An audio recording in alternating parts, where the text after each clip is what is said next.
তো হ্যালো বন্ধুরা, আমার চ্যানেল গার্ডেন টিপস অ্যান্ড ট্রিক্সে আপনাদের সবাইকে স্বাগত। তো লোকের অনেক প্রশ্ন আসে কি বেলি গাছ নিয়ে একটা কিন্তু ভিডিও অবশ্যই বানাই।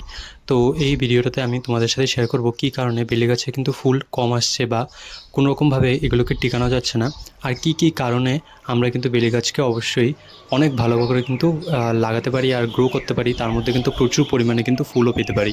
তো চলুন আজকে দেরি না করে ভিডিওটা শুরু করা যাক। তো আমার চ্যানেলে যদি আপনারা নতুন হয়ে থাকেন তো অবশ্যই কিন্তু পাশে থাকবেন, পাশে থাকলে কিন্তু অনেক এরকম আরও নতুন নতুন ভিডিও বানাতে আমি প্রেরণা পাবো। তাই লাইক শেয়ার এন্ড সাবস্ক্রাইব করে কিন্তু অবশ্যই পাশে থাকতে পারেন।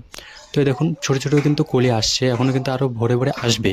তো আমি প্রথমে কি করলাম সেটা হলো গাছটাকে কিন্তু আমি ঠান্ডাটা যে কাটলো প্রায় বলতে পারেন জানুয়ারির শেষে বা ফেব্রুয়ারির প্রথম সপ্তাহে আমি এগুলোকে ডালগুলি কেটে দিলাম। কেটে দেওয়াতে নতুন নতুন কিন্তু শাখা প্রশাখা কিন্তু গজিয়েছে বা নতুন নতুন কিন্তু ডালগুলি এসেছে।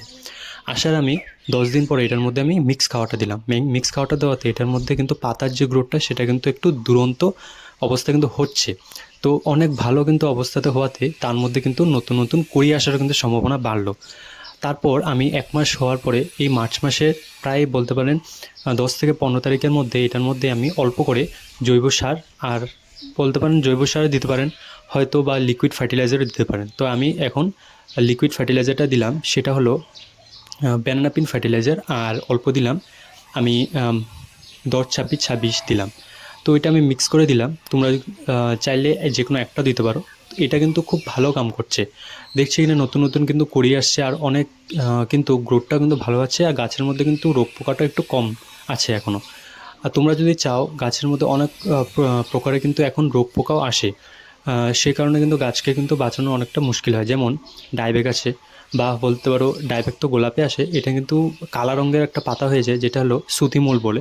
তো সে কারণে তোমরা কিন্তু ইউজ করতে পারো যেটা হলো সাব ফাঙ্গিসাইড। এটা কিন্তু সাব ফাঙ্গিসাইড মাটিতে দিতে পারো বা গাছে স্প্রে করে দিতে পারো।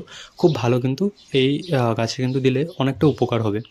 তো ছোটো ছোটো কিন্তু আমি জিনিসগুলো ইউজ করছি আর অনেকটা কিন্তু ভালো রেজাল্ট পাচ্ছি।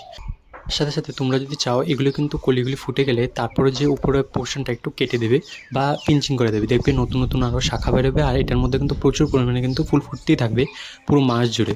খুব সুন্দর কিন্তু একটা টিপসের সঙ্গে তোমাদের সাথে আমি এই ভিডিওটা শেয়ার করলাম বেলি ফুলে কীভাবে কেয়ার করবে এই সময়, আর প্রচুর পরিমাণে কিন্তু ফুলও পেয়ে নেবে।